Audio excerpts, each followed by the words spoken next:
원추리의 매미. 원추리의 매미가 낫나요?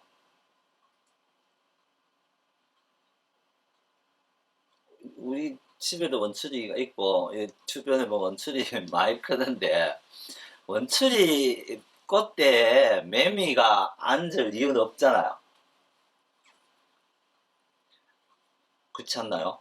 근데 왜 매미는 원추리에 앉아 있을까? 이제 그림 속에 이런 이야기들이 사실은 이제 들어있는데 이게 대부분 다 자식 잘 되라고 하는 거고 그런 이야기라는 거죠.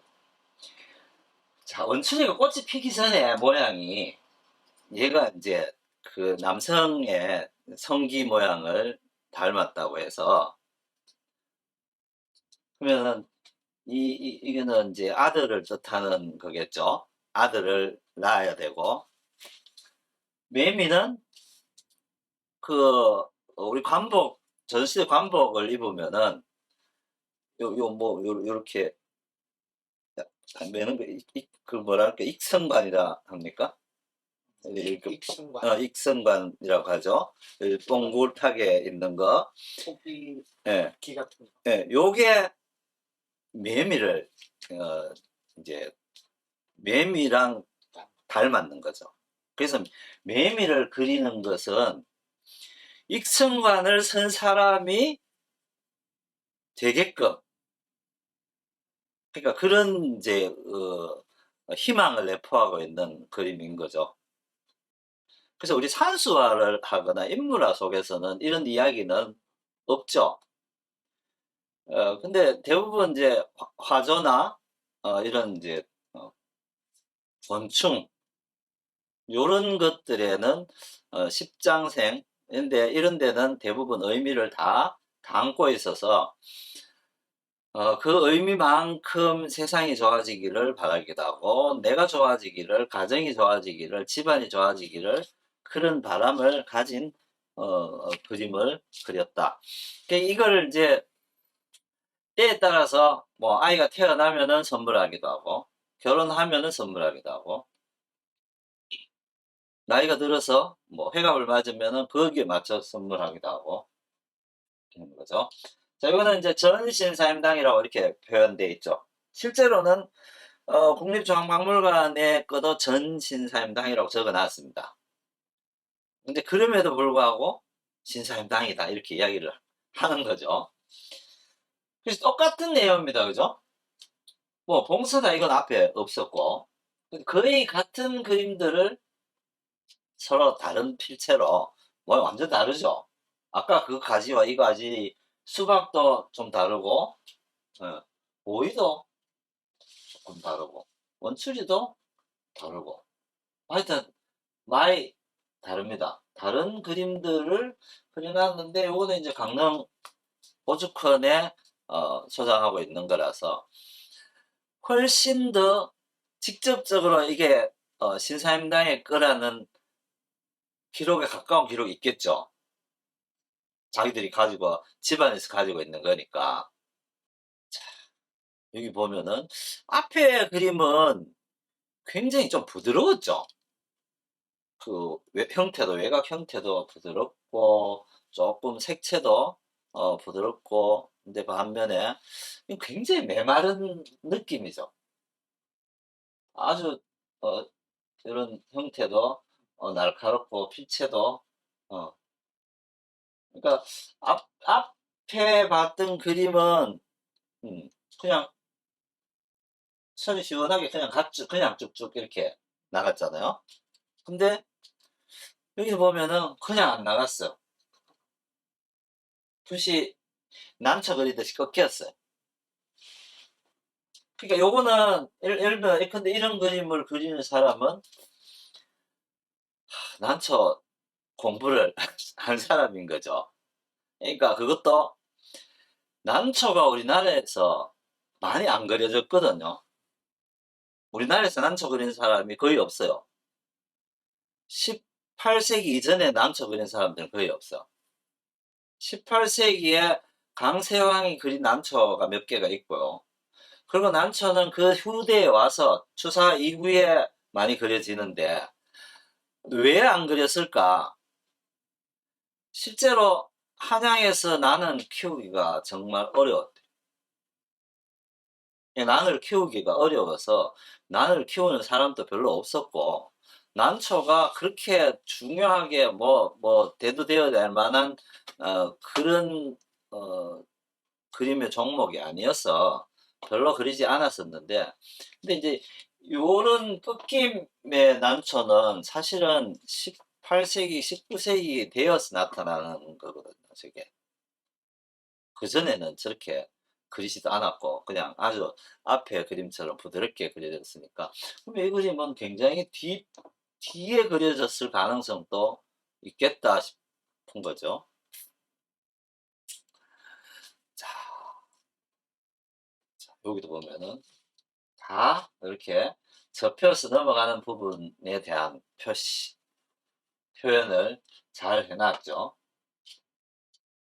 그런데 수박 모양은 완전히 다르죠.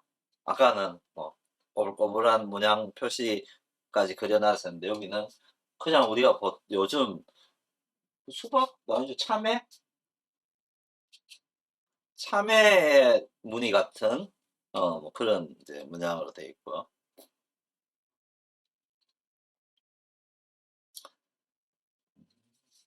굉장히 하여튼 어, 날카롭게 그려져 있습니다. 그리고 앞에 것은 부드럽고 사실은 비교적 정적으로 보였고, 식물이 정적으로 보였는 반면에 이 그림은 막 그 자체로 움직이는 것 같아. 그래서 약간 흔들리는 느낌, 바람에 경향을 받은 듯한 느낌, 뭐 이런 것들. 보통 우리가 대나무를 치거나 할 때 나타나는 풍죽, 풍죽의 느낌, 그런 느낌이 이 그림 속에는 보이죠.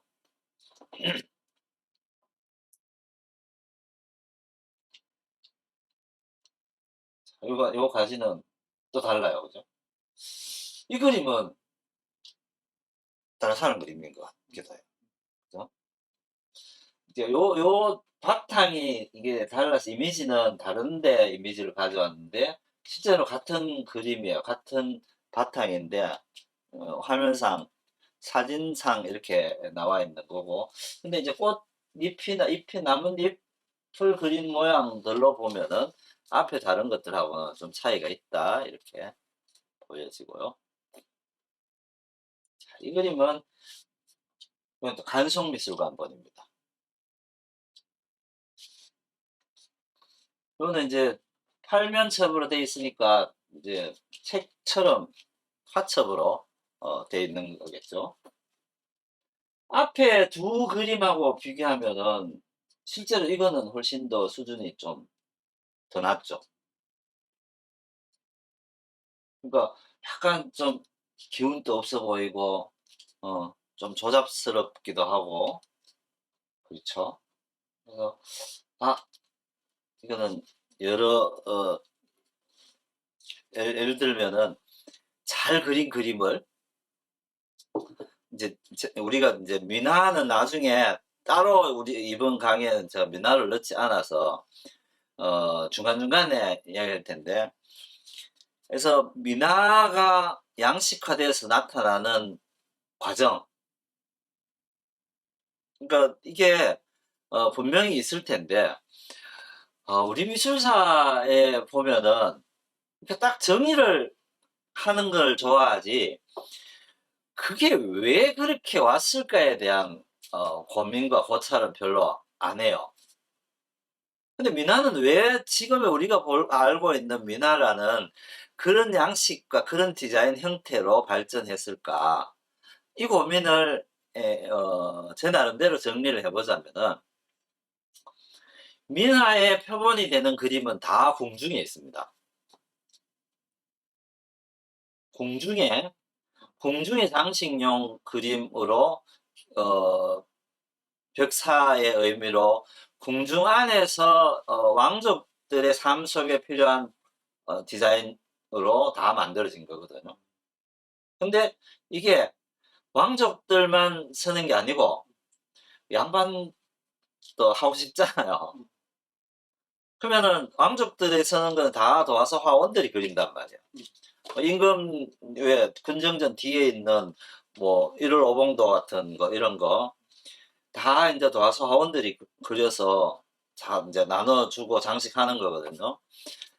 근데 이제 예를 들어서 뭐 판서 정성 판서 되는 사람은 밖에 나와서도 화원들한테 나도 이거 그려둬라고 말할 수 있잖아.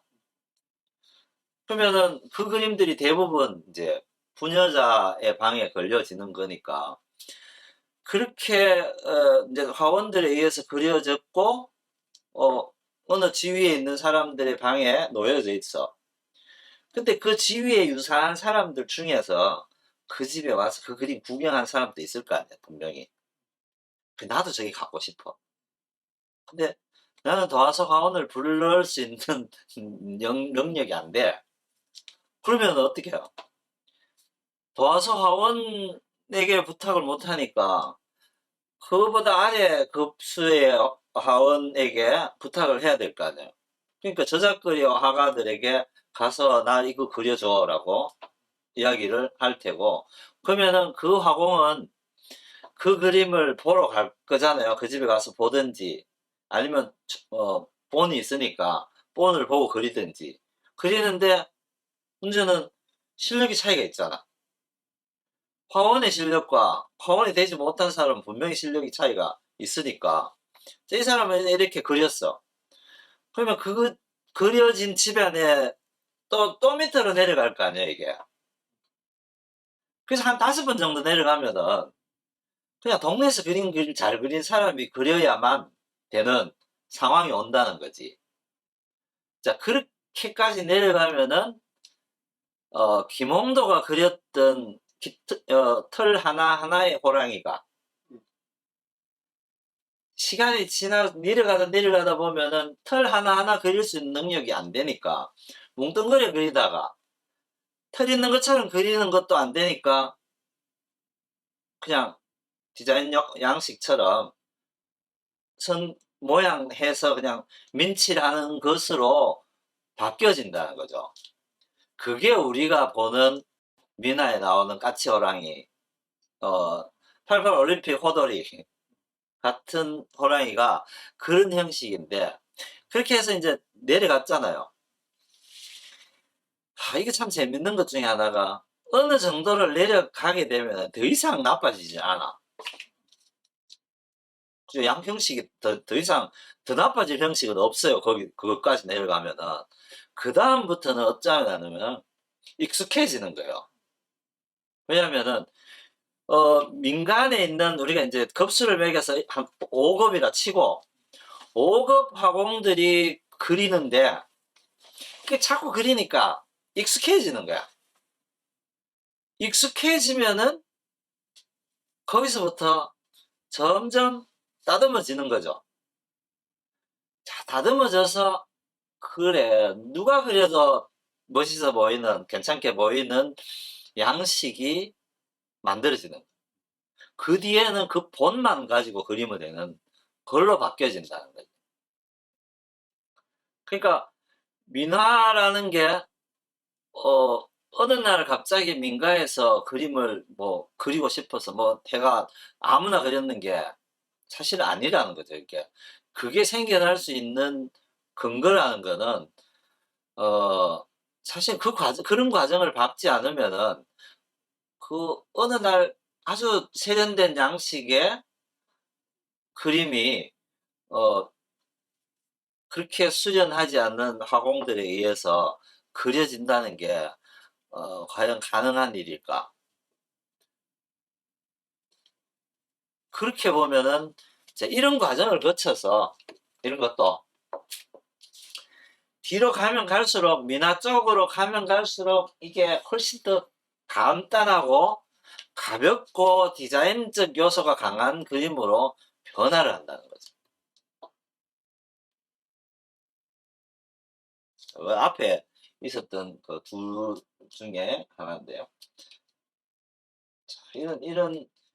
이런 요거 뭡니까? 요게 도마. 도마뱀인데, 뭐 그림 잘 안 보여서 이렇긴 합니다만, 도마뱀이 가지는 이 역동성을 표현한 거에 비추면은, 이것도 약간 팽팽하잖아, 느낌이. 이 위에 원추리는, 원추리 잎이 이렇지는 않거든.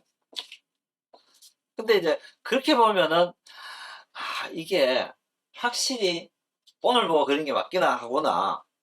근데 이 그림의 본은 앞에 봤었던 첫 번째 있었던 원추리의 본은 아니다는 거지, 이게.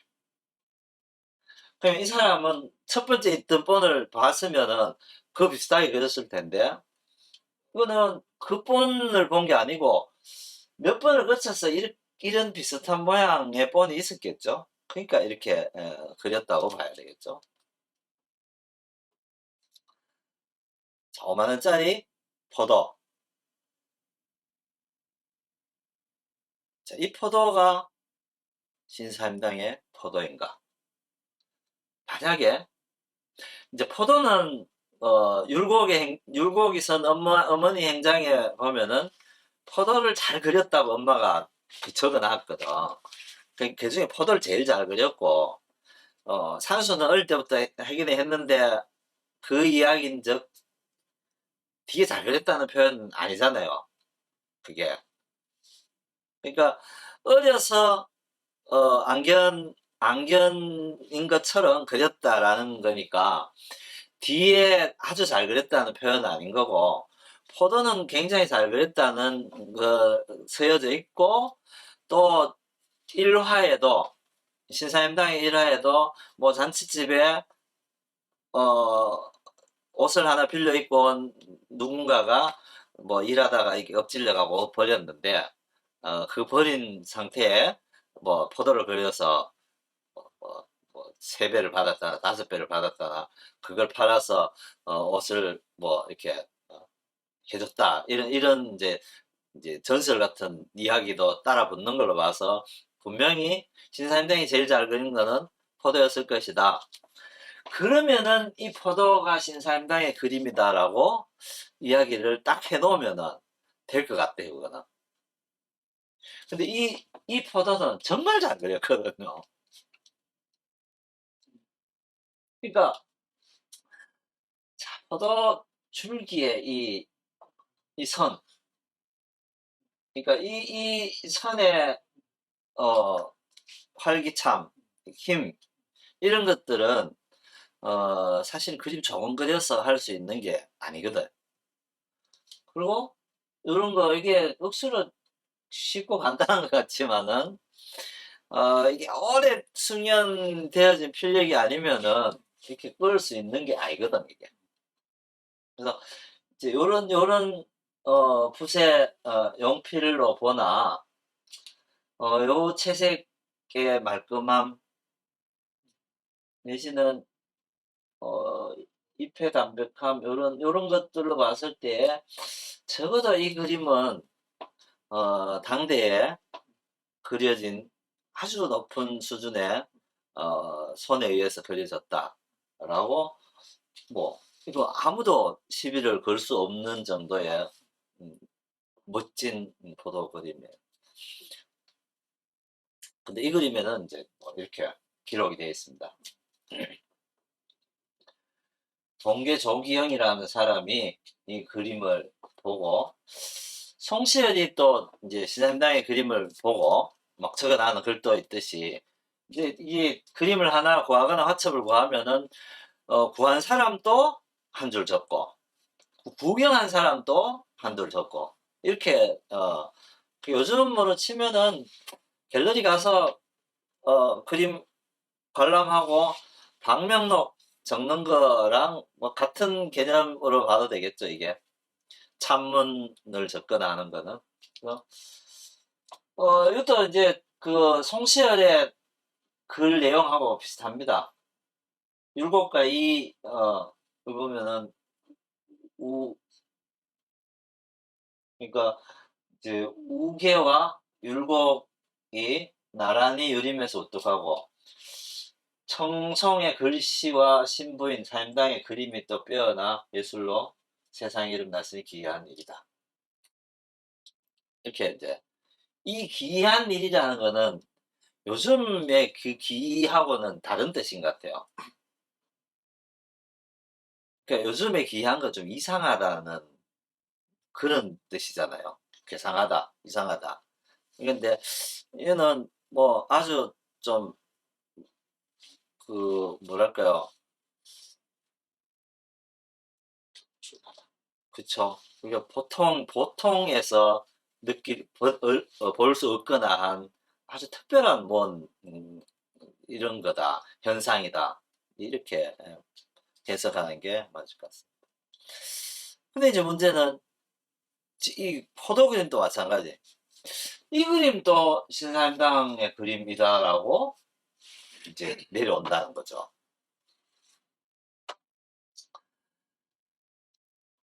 그러니까 이 그림을 그리는 사람이 이렇게 그릴 수는 없거든. 또 이렇게 그리는 사람은 이렇게 죽었다 깨어나도 못 그려요. 이게 되는 게 아니단 말이에요. 그러니까 이게 연습을 더 한다고 되거나 그냥 안 하려고 한다고 해서 안 되는 게 아니거든. 그러니까 우리가 필선은 뭐랄까 이게 요즘 이제 그거 하죠. 필적 감정 하잖아요. 필적 감정을 하는 거는 누가 어떤 계기로 다르게 선다 하더라도 대부분 찾아내잖아요. 왜 그게 억지로 내가 다르게 쓰려고 노력하지 않은 이상은 어 웬만한 게 서서는 자기의 습관이 다 배어나기 때문에 그래서 이제 필적을 감정을 해서 그걸 우리가 뭐 증거 내지는 동일성 이렇게 과학적으로 인정을 하는 부분이잖아요. 그림 그리는 필적도 사실은 똑같다는 거예요. 이게 내가 이렇게 그리려고 마음을 먹고 완전히 다른 방식으로 그리지 않은 이상 습관에 의해서 저절로 그렇게 나온다는 거예요. 근데 이제 그러면 완전히 다른 방식이라는 거는 어떤 거냐면은 그거는 지금 세상에나 가능한 거예요. 완전히 다른 방식. 왜냐하면은 지금은 뭔가 특별한 거, 새로운 것을 자꾸 요구하는 세상이어서 내가 지금 하고 있는 것과는 완전 다른 방식. 예를 들면은 오른손으로 그림을 그리다가 나 오늘부터 왼손으로 그릴 거야. 이러면 한 사람이 그려도 완전 다르겠죠. 왜냐하면은 오른손의 습관과 왼손의 습관은 다르기 때문에 이렇게 하지 않는 이상 사실은 필적이 달라질 이유는 없는 거예요. 그러니까 이 시절에 신사임당이라는 사람이 오늘 포도 그릴 때는 A 필적을 하고 내일 포도 그릴 때는 B 필적을 하고 그 다음 날은 C 필적을 할 이유가 없잖아요. 그러니까 이유가 없는데 다른 필적으로 그려진 것들이 한 사람의 그림으로 보인다. 이거는 이제 사실은 어, 그림을 도상 연구하는 사람들의 입장에서는 사실 그렇게 하면은 안 되는데 어, 어쨌든 이 사람 너무 위대한 사람이어서 어쩔 수 없이 그렇게 봅니다. 이 그림은 원출입니다. 그죠? 원출이 앞에 많이 나왔잖아요.